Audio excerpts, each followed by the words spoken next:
देखो next question 161 capacitor दिया है, उसका कैपेसिटेंस है 5 माइक्रोफैरेड। उसको 30 वोल्ट बैटरी से चार्ज किया, फुल्ली चार्ज किया। अब उस कैपेसिटर को फुल्ली चार्ज करके एक दूसरे अनचार्ज कैपेसिटर के साथ पैरेलल कनेक्शन में रखा गया और इसका कैपेसिटेंस है 10 microfarad. When the switch is closed, the charge flows between the capacitors at equilibrium charge on capacitor 2. भाई तेरे से कर रहा है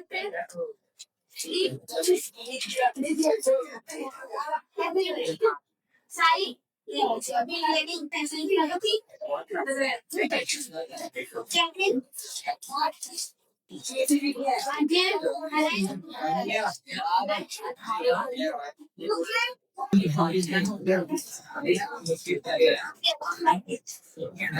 चलो, एक कैपेसिटर है 5 माइक्रोफैराड का, उसको फुल्ली चार्ज किया।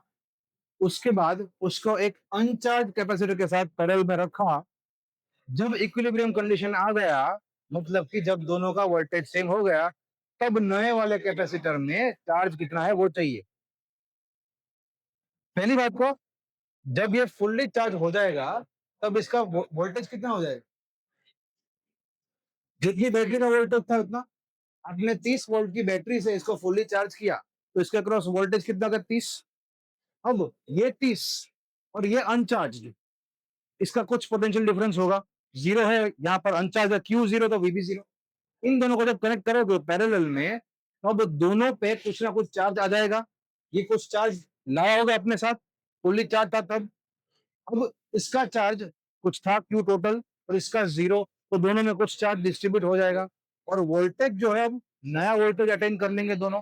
मान लो अगर ये 30 वोल्ट, ये 0 वोल्ट, तब इक्विलिब्रियम में आने के बाद दोनों एक कॉमन वोल्टेज पे आ जाएंगे जो 0 और 30 के बीच में होगा। इन दैट केस जो कॉमन वोल्टेज होगा वी डैश, ये वी डैश की फॉर्मूला क्या होगी? V dash is same for this as well as same for this. V dash is equal to इसका चार्ज डिवाइड बाय इसका कैपेसिटेंस is equal to इसका charge divide by इसका capacitance. And v dash is also equal to इन दोनों पे total charge divide by इन दोनों का इक्विवेलेंट कैपेसिटेंस।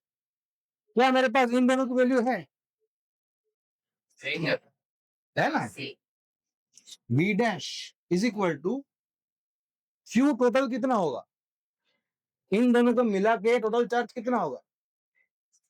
जितना चार्ज ये पहले से लाया होगा वही तो डिस्ट्रीब्यूट होगा। तो ये पहले से कितना लाया होगा, q total is equal to c into v, पुराना वाला 30 वोल्ट वाला भी, डिवाइड बाय अभी का सी इक्विवेलेंट कितना होगा, 5 और 10 15, इज इक्वल आपको C2 के लिए चाहिए तो C2 divide by Q2। C2 की वैल्यू तुम्हारे पास है ऑलरेडी, इधर C1 आएगा। समझ में आया नहीं आया? देखो वापस से, कैपेसिटर C1 है, इसको 30 वोल्ट पे चार्ज किया तो कुछ Q की वैल्यू मिल जाएगी। C1 की वैल्यू है मेरे पास और V की वैल्यू भी है तो Q मिल जाएगी। तो उस कैपेसिटर पे कुछ चार्ज आया। अब उस कैपेसिटर को एक अनचार्ज कैपेसिटर के साथ कनेक्ट किया, इसका कैपेसिटेंस पता है मुझे, तो क्या होगा, दोनों एक कॉमन वोल्टेज पे आ जाएंगे। उस वोल्टेज के लिए क्या लिख सकता हूं, इधर पे total charge divide by equivalent capacitance. Total charge मतलब कि C1V डिवाइड बाय इक्विवेलेंट इसका 15 इज आल्सो इक्वल्स टू इसका चार्ज डिवाइड बाय इसका कैपेसिटेंस। ठीक है, that is equal to C2 by Q।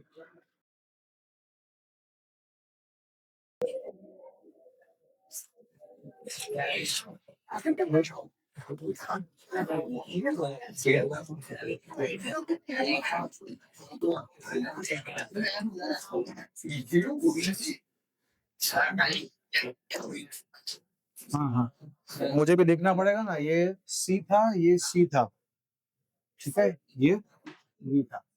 मेरे को E initial divide by E final चाहिए। ई इनिशियल क्या होगा? Half into C equivalent into V square.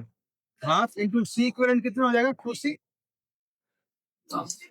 Into V square is equal to C V square हो जाएगा। ये E1 हो जाएगा। ठीक है, ई final.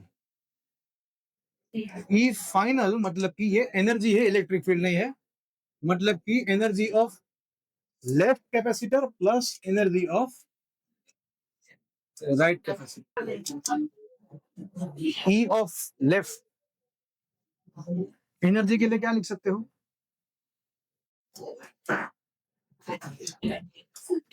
Half C V square लिख सकते हो। अभी लेफ्ट केस में क्या होगा? आपने अब क्या किया है? केस टू में फाइनल फाइनल में क्या किया है आपने? ये की ओपन कर, मतलब कि इस ये अभी बैटरी से कनेक्टेड है, ये बैटरी से डिसकनेक्टेड है। ये बैटरी से कनेक्टेड होगा तो डाई इलेक्ट्रिक डालने पे इसका नया वोल्टेज पुराने वोल्टेज जितना ही होगा, लेकिन नया चार्ज जो है वो पुराने चार्ज से ज्यादा हो जाएगा। और इसमें क्या होगा? इसका नया चार्ज और पुराना चार्ज सेम रहेगा, वोल्टेज चेंज हो जाएगा। V dash is equal to V by K, और ये Q2 डैश है, ये Q1 डैश। ठीक है, ये Q2 डैश है। तो लेफ्ट वाले की energy half C dash into V square is equal to half नया कैपेसिटर क्या होगा?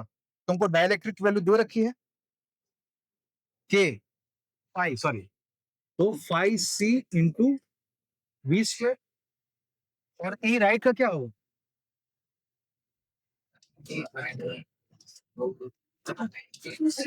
क्यू स्क्वायर बाय 2c बोल सकते हो। ठीक है, सी डैश, तो Q square by 2 phi into C बोल सकते हो। ठीक है, हाँ, तो सी चेंज हो जाएगा ना, दोनों का चेंज हो जाएगा और सेम रहेगा। ठीक है, क्यू के लिए क्या बोल सकते हो? कितना?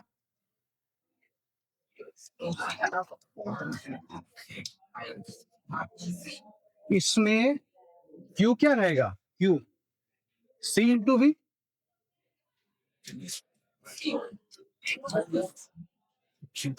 यस, तो ई लेफ्ट क्या हो जाएगा? 2.5 सी वी स्क्वायर, और ई राइट क्या हो जाएगा? सी स्क्वायर कैंसल हो जाएगा। वी की, हाँ वी की वैल्यू दे दी तो थोड़ा, वी स्क्वायर इंटू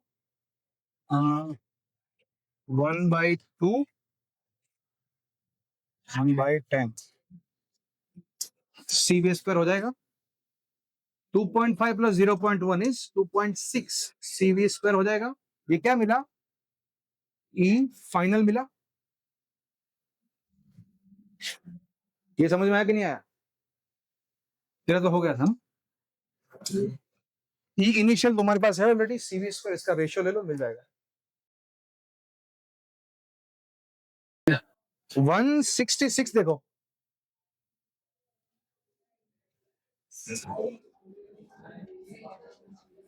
इधर Q1 है, इधर Q2 है, और हमको बोला है Q1 is greater than Q2।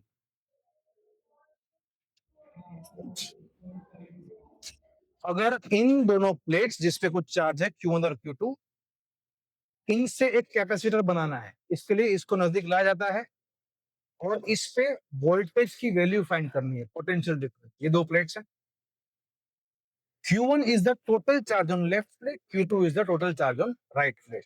इसको जब कनेक्ट करेंगे एक्सटर्नल बैटरी से तो क्या होगा?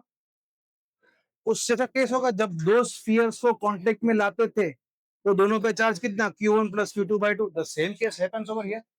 तो ये लेफ्ट प्लेट की बाहर की बाजू पे कितना हो जाएगा? Q1 plus Q2/2, as well as right plate की बाहर की बाजू कितना हो जाएगा? Q1 plus Q2/2। तुमको अगर वोल्टेज ढूंढना है कैपेसिटर के अक्रॉस वोल्टेज डिफरेंस कितना है, तो क्या करोगे? Mod of Q inside the plates, divided by C. Voltage की फॉर्मूला क्या होती है? Q by C. ये कौन सा क्यू लोगे? अंदर वाला चार्ज। दोनों प्लेट्स की बाहर पे भी सेम चार्ज ही आएगा जो आपने देखा, एज वेल एज दोनों प्लेट्स की अंदर में भी सेम चार्ज आएगा, बस साइन का फर्क होगा अंदर, एक में इधर पॉजिटिव एक में नेगेटिव। अच्छा, यहां पर अंदर पे, लेफ्ट प्लेट की अंदर पे कितना चार्ज है, क्या वो ढूंढ सकते हैं? कैसे? डायरेक्टली टोटल चार्ज Q1 है, बाहर इतना है, तो दिस माइनस दिस करोगे तो कुछ मिल जाएगा। उसी तरह Q2 माइनस ये करोगे तो कुछ मिल जाएगा, और इन दोनों का मैग्नीट्यूड सेम ही हो। ठीक है, वो हो जाएगा इधर एंड यूल गेट। ठीक है, खुद कर लेना। फिर देखो 169, 64 conducting drops each of radius 0.02 metre. R की वैल्यू दी है, एन की वैल्यू है 64, सब पे चार्ज है कुछ 5 microcoulomb combined to form a bigger drop, and the ratio of surface density bigger drop to smaller। ऐसे ड्रॉप्स हैं, कितने हैं? 64, सब पे 5 माइक्रोकूलम चार्ज, इन सबको मिला के एक बड़ा ड्रॉप। ठीक है, सरफेस चार्ज डेंसिटी का रेशियो चाहिए bigger drop to smaller drop.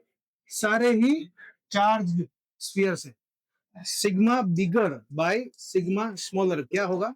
Sigma is charge upon area, तो charge of bigger divide by area of bigger, area of smaller, charge of smaller. ठीक है, आगे क्या होगा? क्यू बिगर की वैल्यू बोल सकते हो, चार्ज ऑफ बिगर, इन सब पे कितना है? 5 माइक्रोकूलम चार्ज, और ऐसे कितने इकट्ठा होते हैं? 64, तो क्यू बिगर की वैल्यू क्या हो जाएगी? और क्यू स्मॉलर के तो पता ही है 5, area smaller is 4 5 r square, और area bigger is 4 5 r square. आपको रेशियो चाहिए था, उसके लिए क्या अभी मिसिंग है? r square by r square का रेशियो चाहिए। उसके लिए क्या कर सकते हैं? मेरे को बोला है कि 64 ड्रॉप्स मिलकर एक बड़ा ड्रॉप बन रहा है, तो I can say 64 into volume of smaller spheres is equal to volume of bigger sphere is equal to 4/3 pi r cube, और इधर क्या बनेगा? 64 into 4/3 pi r cube। इससे आपको r by r का या फिर r square by r square का रेशियो मिल जाएगा, और उसमें सब्स्टिट्यूट होगा।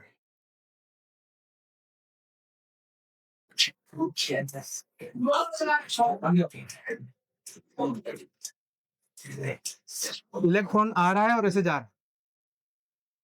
ठीक है, इलेक्ट्रिक फील्ड की इंटेंसिटी दी है 10 न्यूटन पर कूलम। इलेक्ट्रॉन के पास काइनेटिक एनर्जी है, कितनी है? 0.5 eV, और इस प्लेट की लेंथ है 10 सेंटीमीटर। जो एंगल से बाहर जा रहा है वो एंगल से, देखो अभी इधर कुछ वेलोसिटी होगी, तो ये Vx और ये Vy, तो can I say theta is equal to tan inverse Vy by Vx। तो एंगल ढूंढना है तो Vy और Vx ढूंढ लो। Half M V square is equal to into 1.6 into 10⁻⁻90 joule. ये भी कौन सा आएगा? एक्स में जा रहा है ना, तो Vx मिल जाएगा बच्चा, Vy चाहिए।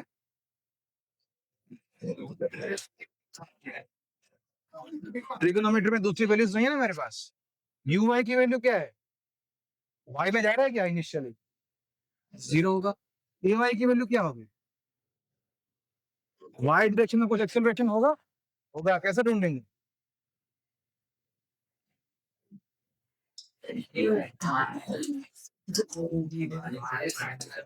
इससे Ay मिल जाएगा। ठीक है, हो जाएगा सम।